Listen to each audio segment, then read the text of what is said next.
One. Welcome back to the show, everybody. This is the Stretford Sessions, the Man United podcast. We bring you on the upper tier. Joining me tonight for a match reaction and player ratings. Leeds United 2, Manchester United 4. Kind of a happy Manchester United fan, I would imagine, but plenty to talk about in this match reaction. Darren, how are you, my man? I'm all right, buddy. I'm just sipping on the old frozen mojito here. It tastes great. Oh, very nice. This is just to cool me down after what I had to endure earlier on. No problem at all. Where do we begin with this? First of all, I'd like to say, listen, congrats to both teams and all the fans for enduring that basically a storm. Where will we begin with this, Noel? Let's start telling a story here about a little boy who decided he wanted to play football. And that little boy just wasn't good enough. He didn't quite make the grade. So what he decided was he'd become a little referee and he would ruin football matches for not only the 22 lads in there, but for everyone watching in the stadium and for the millions watching at home. Paul Tierney, hang your head in shame. The FA, the Premier League, get this kid off the roster. Send him to League One, send him to Championship, send him somewhere, but do not send him to a Premier League ground next week. He was absolutely abysmal. And that's not as a United fan, that's as a football fan. Anyone that watches our podcast knows when United do something wrong, I'll hold my hand up. I don't mind being smacked. That's fine. But this guy was way off the standard that's expected of a Premier League referee. It was an interesting one insofar as, because of the conditions, he started out the match letting a few things go. But then, as we spoke off camera earlier, as you mentioned, because the conditions got so bad, it became dangerous.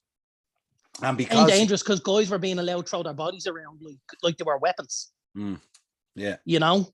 And there's when I start this off from the very first contentious decision, which was obviously the Jack Harrison moment where Leeds almost scored in the first couple of minutes, where there's a stamp on Aaron Wan-Bissaka's foot, which he waves away, and the ball gets whipped into the back stick there, and Harrison hits the half volley, and it just misses. From that very moment, I knew it was going to be a long day, but it just rolled and rolled and rolled. Like, look at the boy Robin Koch. Like, I know there's no intent from Scott McTominay. And as Mark, I'm sure, will attest to on the mashup tomorrow night, there is something, and I'm not sure whether it's called aggravated force or it's excessive force. There's excessive force in that challenge with the boy Koch, who ends up off the pitch with a concussion in the end, because as he sat down on the ground and made the signs to the physios and the doctors, he went, there's flashing lights. Yeah, it's kind of, it was. I was thinking when that happened, I was thinking of that, the Snickers ad. Hi, who am I? You're coach, and who am I? I'm Batman. That kind of moment. That's what I was thinking. I did hear on commentary, though, they did say for the Jack Harrison one, they turned around and said if he had put the ball in the back of the net, VAR would have reviewed it and gone back, and they would have deemed it a foul. So that reiterates your point in terms of Paul Tierney, that if VAR were going to do that, it was very clear it was a foul. It does, but I also don't like that we have to leave it to VAR.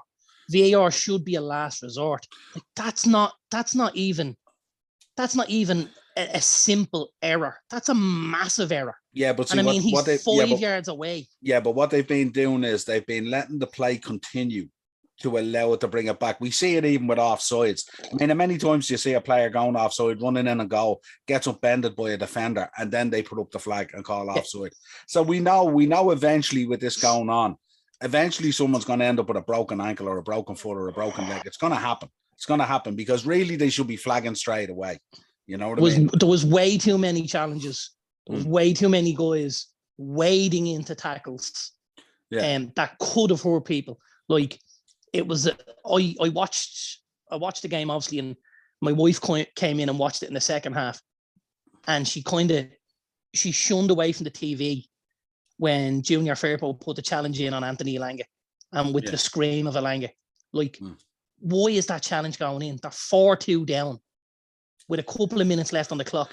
He's putting it in because he knows this ref hasn't got the balls to send me off anyway, so I can do as I please. Well, look, we also know, and we did it on the preview as well, we know that there's a bite and a nastiness to this game anyway. So that coupled with a clueless referee, coupled with horrific conditions, coupled with the pressure on both sides, Leeds struggling near the bottom, yous still trying to maintain that top 4 race, everyone around you kind of winning. You had already predicted that you felt West Ham would fall away, and it looks like you're going to get that right. It's starting to happen. But the other teams, the likes of Arsenal, Spurs, we see this. I still think Arsenal fall away.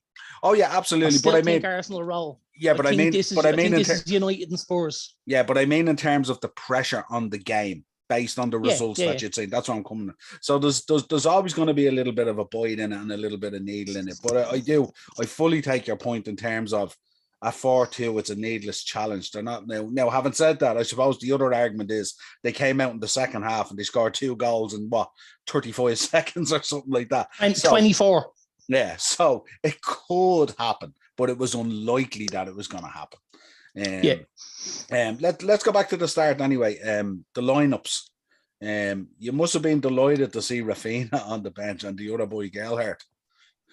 Yeah, absolutely. Like I suppose the Rafinha one was a big relief, especially after I'd seen the United lineup. Because I couldn't believe we didn't have Varane involved. Now I'm making the assumption that it took him a couple of days to come back from the illness that kept him out of the game against Brighton. And I know he trained yesterday, but maybe it was his first day training. So maybe he wasn't quite 100%. Maybe you've got Atletico around the corner. If you can get through it with Maguire and Lindelof, you go ahead. And we'll get to the boys later on. But that was a slight worry for me. I think obviously he brought Wan-Bissaka back. Again, I think it's with one eye on Tuesday, if I'm honest. I don't think if we haven't got a midweek game in the Champions League, I don't think Wan-Bissaka plays. I think Dalot has played an awful lot of football recently. And I think he thought, you know what, I think I need to give this kid a little break here if I can. Yeah, absolutely. And what about Jay Lings? Yeah, like I was fine with seeing Jesse start the game. I think Marcus has been poor. We've mentioned that maybe there's one eye on what's going on with his knee. But I was okay with Jesse starting. I don't think we necessarily played to Jesse's strengths. And I think he kind of got isolated at times out on that right side. I know they swapped a couple of times with him and Sancho. Again, I thought Sancho was excellent. Really, really excellent. Was my man of the match. And I know Gary Neville gave it to him as well. I just think now he's starting to look like the guy we bought. But from the lineup point of view, I was okay with it. I thought we did enough. I was absolutely delighted with the Rafinha thing with him not starting. And then obviously playing with the false 9 really, because Dan James is not a striker, is he? And Rodrigo played way too deep. Yeah. To be an out now. It was kind of like it was as if the conditions suited Leeds though, didn't they? Because United are head and shoulders above Leeds in terms of man for man and stuff like that when you look at it. But the conditions was kind of a little bit of a leveler, especially in the first half an hour. It was kind of back and forth, but Leeds were kind of never in the first half, really, were they? No, I mean, other than maybe the opportunity of Harrison that missed, De Gea doesn't do a whole lot in that first half. Little or nothing. We had the game under control. It was all about when we were going to score, not if for me. I mean, obviously, the boy Meslier, who we spoke about during the week, made a great save from Ronaldo. Yeah. Very close home. Point blank, it's a good stop. I still think he should score. I think Pogba's ball, as good as it was, I think Ronaldo got a little bit ahead of it maybe. But I think Pogba can't get the ball there in the other way because he actually puts the ball through the defender's legs. So he's working with a limited space and stuff like that. I thought the first half we were very good, and it was great to get that second goal before half time. And at that stage, I kind of thought, all right, we've got a foot through the door here, Yeah, I was looking at the 2 goals, and we've often spoke on the podcast when we do the previews and stuff like that about that defence for Leeds. And we had mentioned that the boy Cooper was out and it might be upside, but it really wasn't. I was looking at the Maguire goal, and I don't know. I think it was Llorente who was marking him, wasn't it? And I just don't know what he was thinking. He was more concerned with mauling him than he was about doing anything with the ball. And then I noticed then Maguire had a second chance again for another corner, and they had switched over to Struijk. And when Struik, he did the exact same thing as well, and it was on Pogba this time. And actually, they spoke about it on commentary, and then I went and had a little dig around after the game. Leeds play a man-to-man marking system when they defend corners. So they go man-to-man, and they have a zonal player in that 6-yard box, which most of the time today was Rodrigo. But like, and as Gary Neville spoke about on commentary, if you go man-to-man, if United bring forward 2 players and you have 2 players to mark them, that creates an awful lot of space in the box. Do you know what I mean? Because you only need to get a little bit of space and all of a sudden you're in on it. Because we were sending up 3, maybe 4 to push. And it looked like we were going to get on the end of every ball that we put in the box. Now, don't forget, it's like some ridiculous stat that they spoke about after the games at 100 and something. 140 corners since we've scored. Yeah, 140. So that's how poor we are at this. So that must tell you how poor Leeds are with the zonal in the 6-yard and the man-to-man on the kind of penalty spot. And then for me, and I have to mention it, and I don't like doing it because goalkeepers union and all like that, the boy Meslier was absolutely lost with the Maguire goal. He took steps out, he got to the 6-yard box, he stopped, and then the header was hit and it was by him, and he were like, that's an empty net. What happened there? You know, it was really poor. Yeah, I think one thing we need to highlight on the boy as well, I know he's very young as well and stuff like that, and I know at times we've protected him a little bit in our analysis because of what's in front of him, but his distribution today, even in those conditions, I mean, I don't know what he was doing distributing the ball so high as well into that kind of weather. Why not keep it low and keep it simple? I don't know how many times you just kick the ball out of play. Like, the only thing I will say is I know De Gea struggled with it as well. So the conditions obviously in the stadium weren't very conducive to playing the ball out. For me, and I spoke about it again, like my wife's not a football fan, but I was trying to explain to her, I says, we want the keeper to have to kick it long. I says, because if we press well enough and the keeper has to kick it long, we're comfortable because we're going to win those headers and then we're going to turn this over and go on the attack again and we're going to create waves. And that's what happened. He tried to obviously pick people out, you know, near the halfway line on those little angles, and it didn't work. And then he had to start punting the ball down the middle so that they weren't going out of play.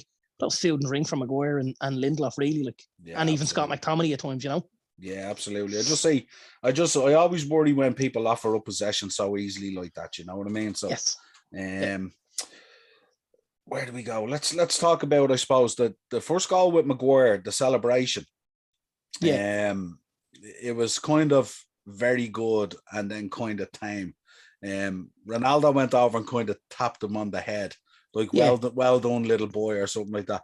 I wasn't sure whether he was celebrating or whether he was kind of sending a message. It wasn't your typical celebration. Well, I actually enjoyed Maguire's celebration. Yeah. You know, I enjoyed that, I have to say. And I'm not a massive Maguire fan, but I don't go in on him all the time either. You know what I mean? Yeah. I'll roll along with him at times, but I just thought the celebration was good. I think that was as much for the fans, and that was as much for the Leeds fans and the boonies he was getting, you know, as anything. He was just kind of like, take that, you know. I don't necessarily think there was angle on it for Ronaldo. I don't think he'd go that way on the pitch. I think if you'd had to say to Ronaldo, I think he'd tell him behind closed doors. No, I was thinking more the other way. I was looking at Ronaldo kind of casually strolling over. Everyone else sprinted kind of over to him. Ronaldo kind of casually strolled over and then gave him the little head tap. But you know what? He doesn't run over to anybody unless it's his own goal. Yeah, that's He's true. He's extremely self-centered. Because, and again, and not to harp on about it, but you know, when she's picking stuff out when we're watching the football, you know it's obvious. And she says, he came off 6 minutes to go. She says, he's not happy, is he? I said, no, he's not. Yeah. I said, he'll go off and he'll be in a strop now, even though we've won 4-2, because he hasn't got on the score sheet and your man's taken him off 6 minutes from the end and made him look silly. Yeah, I noticed. She couldn't believe. She was like, Jesus Christ. I noticed when the coach handed him the water bottle as well. Did you see that in the dugout? He took it off and put it on the ground. Down like as if he was taking the Cokes off the press conference table. Did you see, or the Pepsis or whatever it was? Yeah, the look of disgust on his face. Just put it away. Didn't even put a coat on. Didn't even put a coat or a jacket on. Just stood there in the soaking wet jersey. Yeah. You know? Came off looking like he had lost 4-2. Absolutely. You know what I mean? Absolutely. Yeah. But that's how egotistical the guy is. I wonder, is he unhappy about the apparent meeting that was had? That was Maguire is the captain till the end of the season, and that's it. Get on with it, kind of thing. I wonder, was there a proper head-to-head in a room there saying you better get on with this? Well, I still think his issue is he didn't score. I think he's that, I think he's got that strop on, because I think everything for him is about numbers, digits, and him, assists, goals. What did I add to my repertoire today? What did I put down on that CV? And a 4-2 win away to Leeds isn't anything to put on his CV. That's got to be goals. That's got to be assists. That's got to be big moments, as we say. And there was none there today from him. Yeah, the second goal, the Bruno goal, deep into injury time in the first half. Yeah. He literally glided in and hung in the air, and literally could have done a pirouette and spun around and still headed it in. And I was just saying, the Leeds defense looking at this guy going by them like he didn't even exist. Yeah, no, I suppose the only thing I'll say about that is it's a really good move from back to front. Lindelof obviously nicks the ball, comes out with it at his feet, plays the 1-2 with Sancho, comes back in at the defence, plays the ball out to Sancho, which I thought he'd kind of under hit. And I think that's why Sancho had to go so airborne with the ball. But just that got that little sandwich out, pitched it up in the middle, and Bruno was able to hang. I think the work was all done by Lindelof, I have to say. I thought the run was phenomenal, because he's not necessarily a guy we would look at and think he's going to go by a few. And he did it 2 or 3 times today. There was talk today. I don't know whether you're saying the talk today, whether I was listening to a couple of the fan channels during the match as well. And the talk today was, could he potentially be a CDM? Lindelof? Yeah. Well, if he could perform the way he did today, absolutely.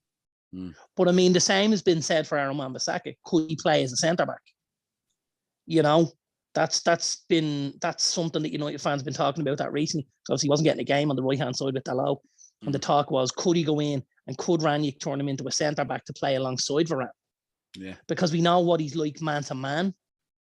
And if you could work in a positional sense and him not have to then venture forward as much with the ball, would that suit him better? I personally think it would suit him down to the ground. Not have to worry about venturing forward and stepping out, just staying in, sitting in there with Varane, and then defend them man to man as they come in. And that's what he's good at. Yeah. So then it's interesting. 9 minutes into the second half, we get 24 seconds of absolute madness. I don't even think it took that long. Was it not in the first 5 minutes? No, it was 53 and 54. Was it? Okay. Yeah. It felt quicker. We were so poor to begin the second half. Yeah, it was so poor. And then I'm sure the fear from yourself was, here we go again. Go again. I noted downstairs, before the goal went in, I said, this is really sloppy. I said, we're way off the play here. I said, everybody's very relaxed. I said, this game isn't over. This third goal is the decider. If Leeds score it, we've a game on. If United score it, it's dead and buried. It's over and done with. We always say 2-0 is a very dangerous scoreline. Yeah, absolutely. And I thought everyone was off the pace a little bit. And I think that's what possibly led to the Pogba substitution. Because until then, Pogba had been unbelievable. He was very, very good at times. He had the boy Forshaw in his pocket. He went by him at will. He was our most creative player on the pitch. But after the 2 goals went in, and he looked very lethargic almost. He was strutting around, throwing the arms and the shoulders and stuff, and we just kind of thought, we need a bit more urgency in there. And obviously then the change came and he brought Fred on and stuff. Yeah. And Elanga, which proved to be 2 great substitutions as they both get the goals, But I think again, the 10 minutes just, the annoying thing is that's Leeds and we're able to turn that around. If that's somebody else, maybe you don't get that win. And then you're looking and you're going, look at the Villa game. This is the same thing. Yeah. This is Villa 101. Yeah. The exact same thing. We let them get on top. Let them start getting a build up ahead of steam. Well, I suppose the fact that you did do it should give you confidence, that you were able to come back and pick up a few more goals, because you could have easily wilted and lost 3-2. Could have. Absolutely. But I also think, excuse me. And Leeds created an awful lot after that as well. I think it became more open, but I think when it became more open, it played into our hands because the quality in the open play was with us. You know, we had Sancho, we had Elanga, we had Bruno, Fred, McTominay. Do you know what I mean? Ronaldo even. We didn't necessarily, you know, we weren't going in with Gerrard and with, you know, Dan James and you know, it's just not there for them, unfortunately for Leeds. And the disparage between the two sets of players is huge, and that's the league table shows you that, you know.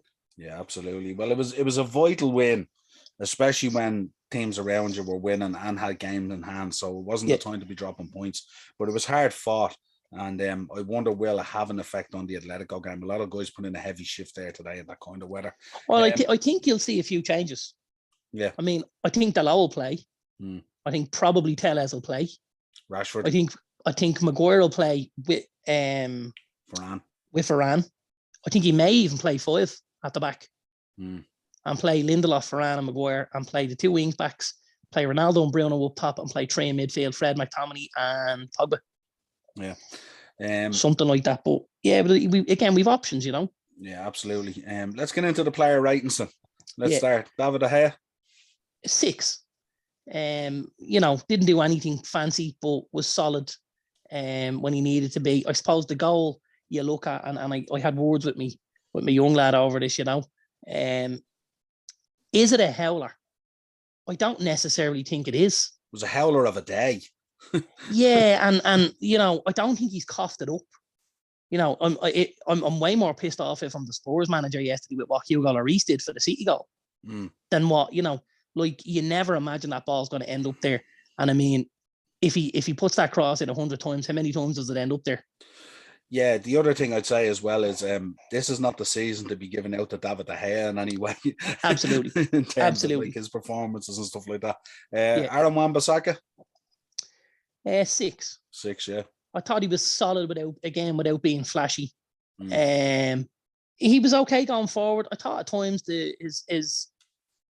he won a lot of balls for us, nicked it back, you know, with those gangly legs and stuff like that. But again, I just find his delivery is so poor that you're gonna find it really hard to give him an 8 or a 9 ever, because I don't believe, you know what I mean. Yeah, and his delivery, you can't blame his delivery on the weather either, because he's been consistently poor in his delivery. Yeah. Lindelof. Give Big Vic an 8, I have to say. I thought he was very good. I thought he was very, very good. I think defensively he was good.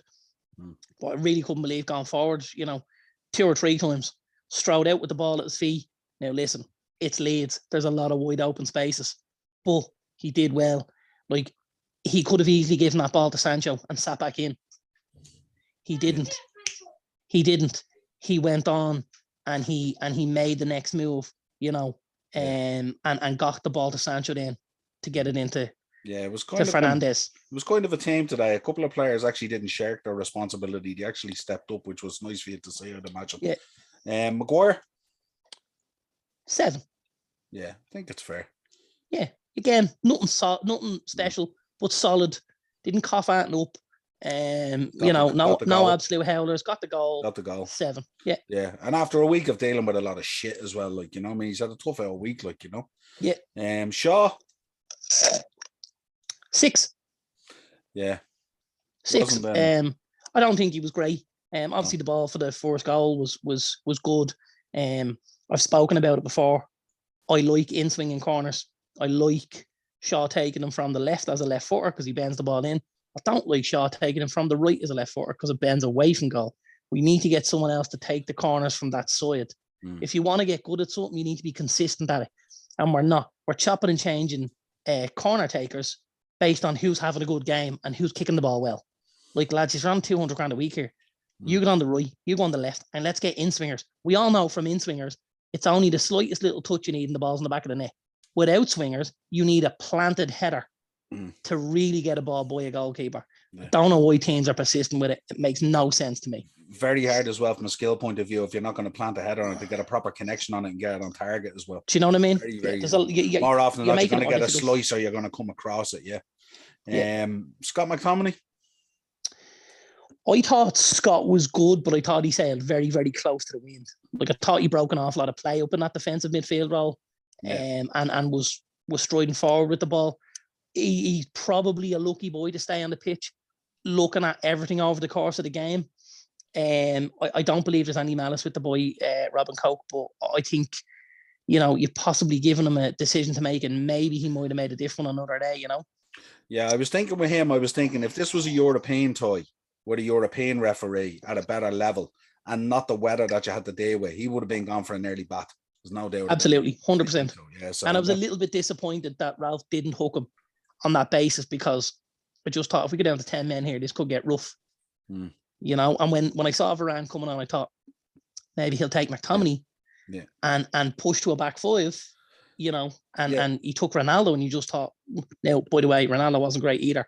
So I'm not suggesting that he should have stayed, but I just thought it would have been easier to play with Ronaldo, who hadn't got a yellow. Oh, he had got a yellow, but he wasn't going to tackle anyone anyway, Yeah, sometimes I think with the players, with the United players, when you look at them, instead of surrounding the ref and getting stuck into the ref, why don't you grab a few of your own players, if you're senior players, and sort them out? Grab Scott McTominay and say, listen, cut it out, will you? Cut it out, will you? If they put as much effort into going after the ball as they did the ref, we'd be unbelievable. Yeah. Bruno? I'm sorry, I didn't give Scott a score there. Oh, sorry. 7. Big score. Yeah. I would have marked them down just 1, I'd say. That's all, okay. but not much in the difference. Bruno? Yeah, I think 7 for Bruno as well. He's involved. He's obviously scores the goal. He's involved in the goal to make it 4-2 as well. But I think a lot of our energy comes from Bruno. I think he's our man that you see stepping them up the pitch. You can see him. He has the 2 hands. He's trying to bring them forward. He's the guy that starts that press. Yeah. And because obviously Ronaldo doesn't tend to start it, and he's the guy that's trying to get guys to have a nibble and have a bite and try and get involved. I think he's a super leader on the pitch, I have to say. Now, there are times when the petulance and the getting in the ref's face do annoy me. He needs to cut that out a bit, doesn't he? That ref crap. There's a time for it, but what happens is he's developing. He's developing a consistency for it. Yeah, and it'll go against him. Yeah, because you see with Rafinha runs in and he gets booked for it. You know what I mean? Whereas Bruno, he's kind of skating on it, and it will cost him eventually. Eventually, you get a ref and go, "Fuck you," kind of thing. You know what I mean? Pogba. I thought Pogs was good. I have to say, I was shocked to see him get hooked when he got hooked, but I understood it based on the fact that he looked like the most lethargic out there. He looked like he was almost ready to start nutmegging people. He was showboating. And you just thought, that's not what we need here on this day. Not the pitch or the conditions for it. Absolutely not. I'm going to give Pogba a 6, I think, based on, the great work he did in the first half, but not lasting the game because of how poor he was when he came out in the second half. Yeah, there's been a level of consistency for him, isn't there, in his performances since he came back? But I'd say being out injured for that length of time, it does catch up on you eventually. And I'm sure he'll be vital on, I think it's Wednesday you're playing, isn't it? I don't think it's Tuesday. Tuesday, it's one of them. I'd say it's Wednesday. Oh, you're right. No, it is. It has to be Wednesday because it's a Sunday thing. Yeah. Jesse Lingard? I give Jesse a 5. Yeah, he was poor today, wasn't he? Didn't get into it all. Yeah, he was, have to say. Amazing when you get an opportunity, you don't take, although the conditions were horrific. They were, and I think, if we look at a lot of the good games he played last season for West Ham, they were on decent pitches where they could move the ball at speed, because I think that plays into his hands. Today was not that game for him, and I think he found it tough. Yeah. Sancho? 8. He's my star man. Yeah, man of the match. He's very, very good, man of the match. There's obviously there's the 2 assists, but there's the all-round play. I mean, he went by 3 of the lads on the touchline where the ball nearly went out. I don't know if you've seen that part. And just at the skip by the liner, when the liner waved him on that he was still in play. When he got the ball he got the ball, he came in and he actually waited, and it was for Elanga, and he pushed the ball to Elanga. Elanga side footed that Meslier. That should have been a goal. It was a super piece of work from Sancho. He's involved in the goals. Listen, I keep harping on about it, but he's really turned the corner. He's not starting to turn the corner. He's really turning the corner at United. He delivered the push pass to Fred as well, didn't he?